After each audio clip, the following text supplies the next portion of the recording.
My husband asked for a divorce at my parents' funeral. Weeks later, I left him bankrupt, humiliated, and begging. I never imagined the worst day of my life could get worse. Yet, as I stood by my parents' graves, tears burning like acid, Daniel leaned close and whispered words that shattered what little strength I had left. I want a divorce. At first, I thought grief had clouded my senses, but when I looked at him, there was no compassion, only relief, as if he had been waiting for this exact moment to free himself. I couldn't speak.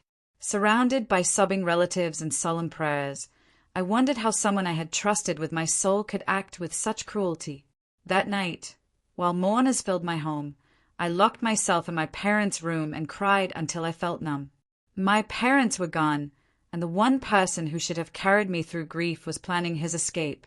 I realized then that I had truly lost everything. But rock bottom became the place I found my power. Daniel thrived on control, luxury cars, designer suits, lavish vacations, but most of his wealth wasn't his. My parents' businesses, built over decades, were mine, and he had managed them on my behalf, insisting that business wasn't a woman's world. I trusted him, until that funeral shattered my blind loyalty. The days after were agony. Daniel's behavior grew colder, sleeping in the guest room, staying out late, speaking only in clipped sentences. Then I discovered the reason. He had been having an affair with his secretary for nearly 2 years. The betrayal cut deep. But instead of letting it destroy me, I made a choice. I would rise quietly and reclaim what was mine. I met my parents' lawyer, whom Daniel had kept from me, and uncovered every manipulated contract and account.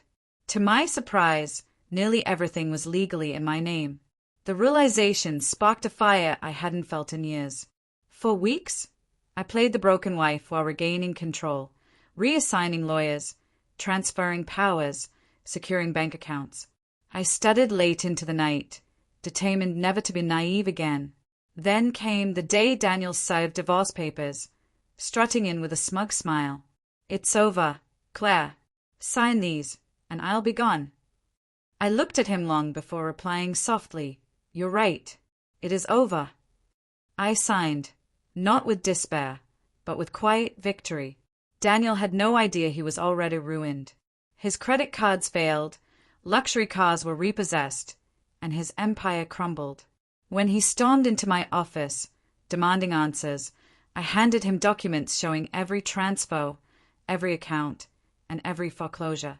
"You built your life on my parents' legacy," I said steadily, "and you thought you could discard me like nothing. Everything you touched was mine. You leave with exactly what you brought, nothing." His face drained of color. He cursed, begged, and pleaded, but I stood firm. For the first time, I was unafraid. I was not the submissive wife he had controlled. I was the daughter of 2 people who had built an empire from nothing, and their strength lived in me. Weeks later, his mistress left him. He moved into a tiny apartment, a shadow of the man who once flaunted wealth. One evening, he appeared at my office, desperate, eyes hollow, begging for another chance. I remembered the graveside, the nights I cried alone, the betrayal.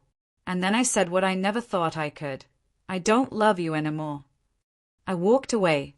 That moment marked the end of my marriage and the beginning of my new life. I rebuilt my parents' company, creating programs for widows, single mothers, and women silenced in their marriages. Grief never left me, but it transformed into purpose. Betrayal and heartbreak may break you, but they can also forge strength. Those who try to bury you often forget. You are a seed, and when you rise, you bloom where they least expect it.